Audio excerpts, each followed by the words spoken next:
Before you book that PG in Bangalore, watch this video. Guys, welcome or welcome back to my channel. I hope you're doing well. So here in this video, I'm going to tell you about PG rent, what things you need to keep in mind when you're searching for a PG, and what things you need to take to PG that is very much required, and etc. Let's begin the video. One of the things that you need to know about the Bangalore PGs is, so Bangalore PGs have three kinds of PGs mainly. One is like a girls or the ladies PG, and then we have the gents PG, and then we have the co-live PG. Ladies PG is only for the ladies, and gents is for the male.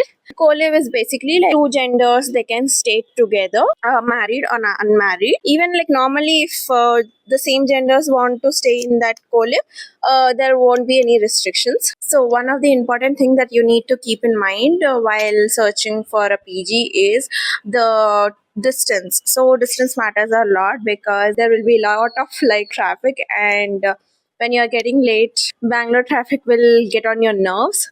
So always search for PGs near maybe 6 kilometer radius from your office. And one more thing you need to keep in mind is the safety, like if it's a crowded area or not. Especially like some places like HSR layout or Whitefield or Electronic City, it's an IT hub, so you'll find a lot of office going people staying there, so it would be comparatively safe and it would be crowded. The second category is the rent.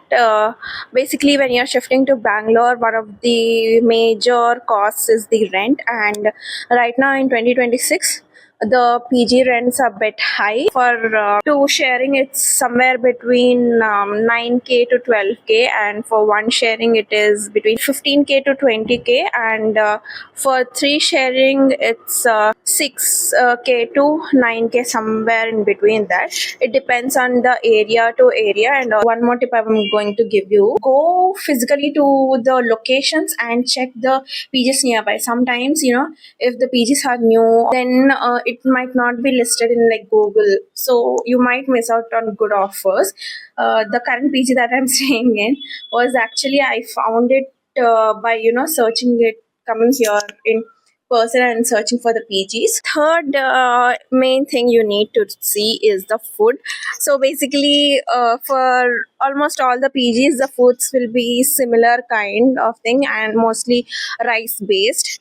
And you shouldn't be expecting too much from the PG, to be frank. And you need to keep any kettle or induction, any sort of a thing, so that whenever you are hungry, you can make your own meals. The PGs provide self-cooking options, but right now there is an LPG shortage, so there won't be much PGs that give you this facility right now. But later in the future, when everything is settled again, they'll be resuming the self-cooking, so you'll be getting a gas stove. So always bring your utensils so that you can just cook. Fourth important thing that you need to check before you finalize a PG is the water availability. If it's available 24/7, and is the Wi-Fi available, you can just check the Wi-Fi speed in your phone, like how much is coming, and the network also.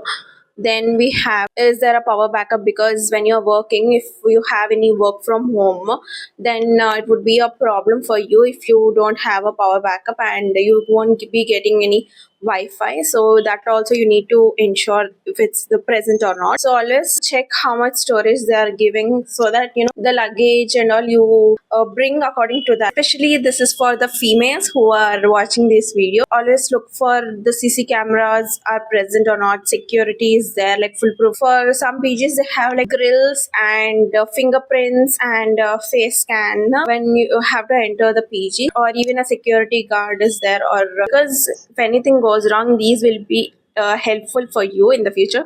Not scaring you, but just giving you a friendly advice to check on these, because safety comes first. The fifth point is, don't go for in apps, because they might charge extra, like brokerage fees or something.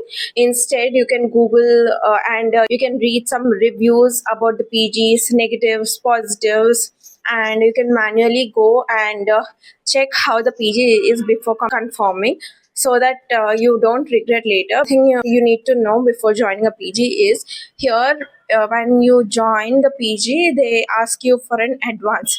So it varies from maybe 4,000 to 6,000, and they keep a certain amount of money, and the rest they just give it. For the advance, when you are vacating, you need to tell before 1 month, so that you'll get your remaining balance advance.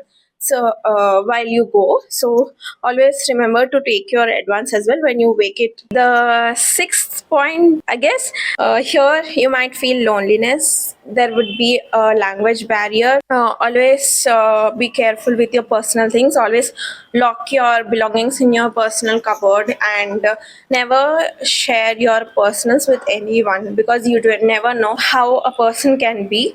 And there's a language barrier, so you need to know minimum Kannada here. Majorly, like the locals speak Kannada only. Some might know, some might not know the other languages that you know.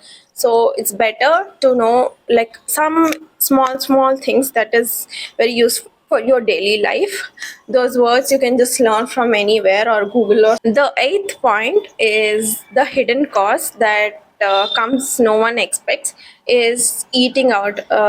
It's a new city, new job, and we get excited and we go out, spend a lot of money in eating outside. So that also costs a lot. If you are doing self cooking, the ingredients will not be provided by PG. You only need to buy and cook for yourself. Cost saving, try to avoid as much as possible the autos and cabs. Instead, you can go by bus and metro as well. So that saves a lot of money here and time as well. Yeah, the next section is what you need to carry. Always have an extension board, because you don't know how many switchboards will be present in the room, and how many will be like in working condition. Better to have an extension board. Okay, so some PGs might not give you a pillow.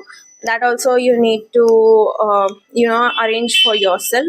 And a kettle, so that you can cook. Bed sheets and blankets is normal, that no PG gives you. So some basic medicines as well, because you will be living far from your family and no one will be there, at least initially. So have some basic medicines. That's it for the video, guys. Hope it was really helpful for you, and if it was, please do let me know in the comments. Till then, see you in the next video. Bye, guys.